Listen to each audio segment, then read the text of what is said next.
تو کچھ شاگرد ہوتے ہیں جو اپنا تعارف یوں کراتے ہیں، فلاں بزرگ کے ہم شاگرد ہیں، حوالہ استاذ کا دیتے ہیں. اور کچھ ایسے بھی ہوتے ہیں کہ استاذ اس پہ فخر محسوس کرتا ہے یہ کہتے ہوئے میں فلاں کا استاذ ہوں، تو میں اس پہ بجا طور پہ نازاں ہوں، میں امیر المجاہدین کا استاذ ہوں. اللہ ان کے صدقے ہماری بھی بخشش فرما دے. وآخر دعوانا ان الحمدللہ. اب تشریف لاتے ہیں ادارے خیال کے لیے معروف تجزیہ نگار اور یا مقبول جان صاحب. لبیک لبیک لبیک یا رسول اللہ، یا رسول اللہ، یا رسول اللہ.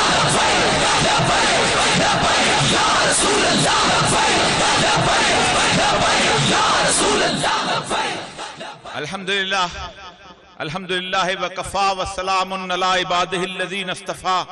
اما بعد فاعوذ باللہ من الشیطان الرجیم. بسم اللہ الرحمن الرحیم.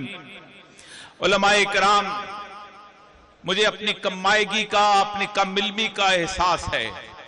میں اس ساری محفل میں اعتراف کرتا ہوں کہ آپ لوگوں سے سب سے کم علم ہوں، لیکن آج اس محفل میں کھڑے ہو کے مجھے ایک عجیب و غریب قسم کی سعادت نصیب ہوئی ہے کہ جو شاید میں آپ کے سامنے پیش کرنا چاہتا ہوں. رسول اکرم صلی اللہ علیہ وآلہ وسلم کے سامنے صحابہ تشریف فرما تھے. آپ نے پوچھا دیکھو جنگیں شروع ہو جائیں گی. کہا یمن میں جنگ ہوگی، عراق میں جنگ ہوگی، شام میں جنگ ہوگی. صحابہ نے پوچھا یا رسول اللہ ہم کدھر جائیں؟ فرمایا علیکم بالشام، شام کی طرف جانا. دوبارہ کہا علیکم بالشام، شام کی طرف جانا. تیسری دفعہ کہا علیکم بالشام، شام کی طرف جانا. میں اس سعادت کے کیا قربان جاؤں کہ شام خود یہاں آ گیا. شام نے خود بیعت کر دی. علیکم بالشام.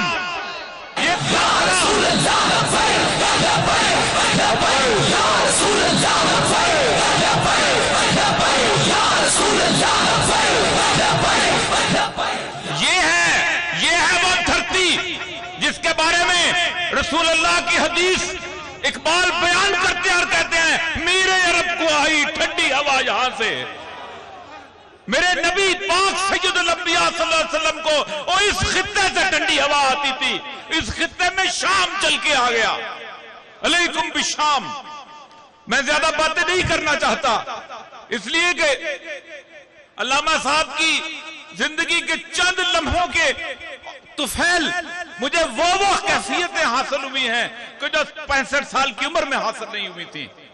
ایک بات یاد رکھیے، ہم سب کا اجتماع، ہم سب کا یہاں ہونا ایک اور شخص کی جوتیوں کی صدقے ہے. وہ علامہ، وہ علامہ نہیں ہے، وہ غازی ممتاز قادری ہے.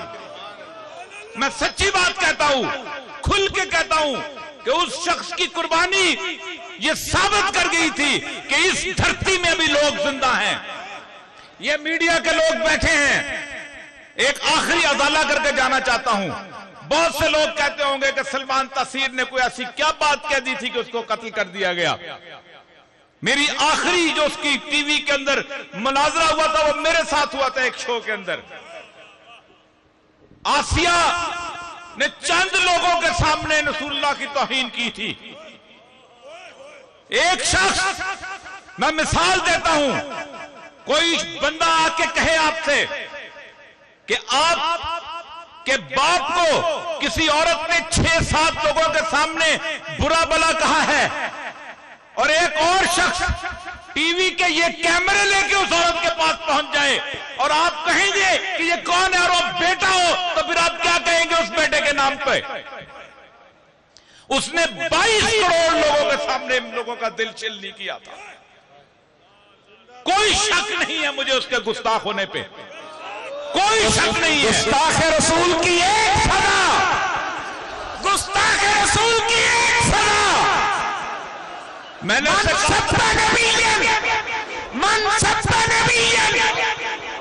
میں نے اس کے سامنے اس ٹی وی میں کہا تھا، میں نے کہا دیکھو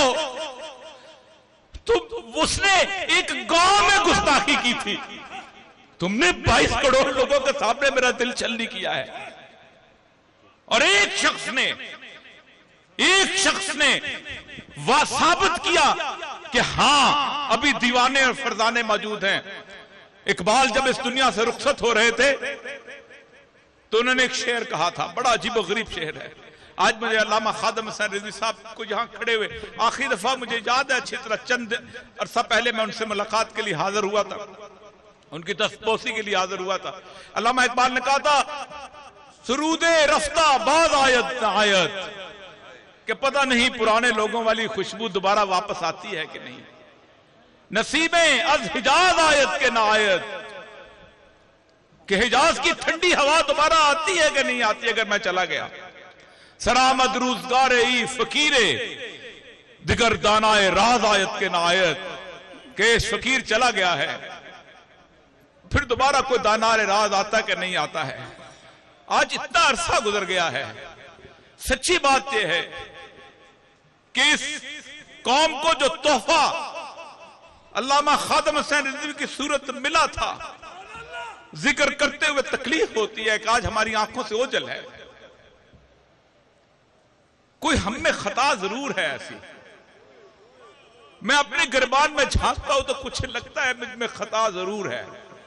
میں اس میڈیا کے لوگوں کا بندہ ہوں, یہ سارے کیمرامین کھڑے ہیں, یہ ہر دوسرے کو لائیو دکھائیں گے, میرے سید خادم رضوی کو لائیو نہیں دکھایا ان لوگوں نے کبھی. جس دن پہلی دن میں نے ممتاز قادری کا جنازہ دکھانے کی کوشش کی, صبح سے لے کر شام تک ان لوگوں پر کوئی پابندی نہیں تھی, انہوں نے خود بند کیا ہوا تھا. ہم میں کچھ غلطیاں ہیں, ورنہ اللہ اپنے تحفے لے کے چھینا نہیں کرتا.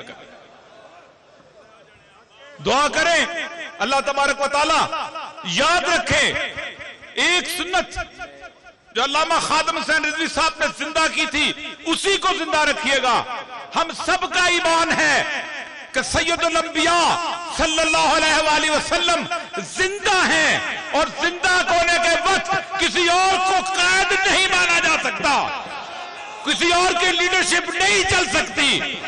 میں ان تمام علماء سے کہتا ہوں نکلو ان جگہوں سے, ان علاقوں سے کہ جہاں پر وہ لوگ بیٹھے ہیں جنہوں نے 70 سال سید الانبیاء صلی اللہ علیہ وآلہ وسلم کی توہین کی ہے, جنہوں نے ختم نبوت پہ ڈاکے ڈالے ہیں. تمہارا اگر حساب ان کے ساتھ ہے تو تمہیں مبارک, ہمارا حساب ایک نعرہ آخری لگاتے جائے گا, لبیک.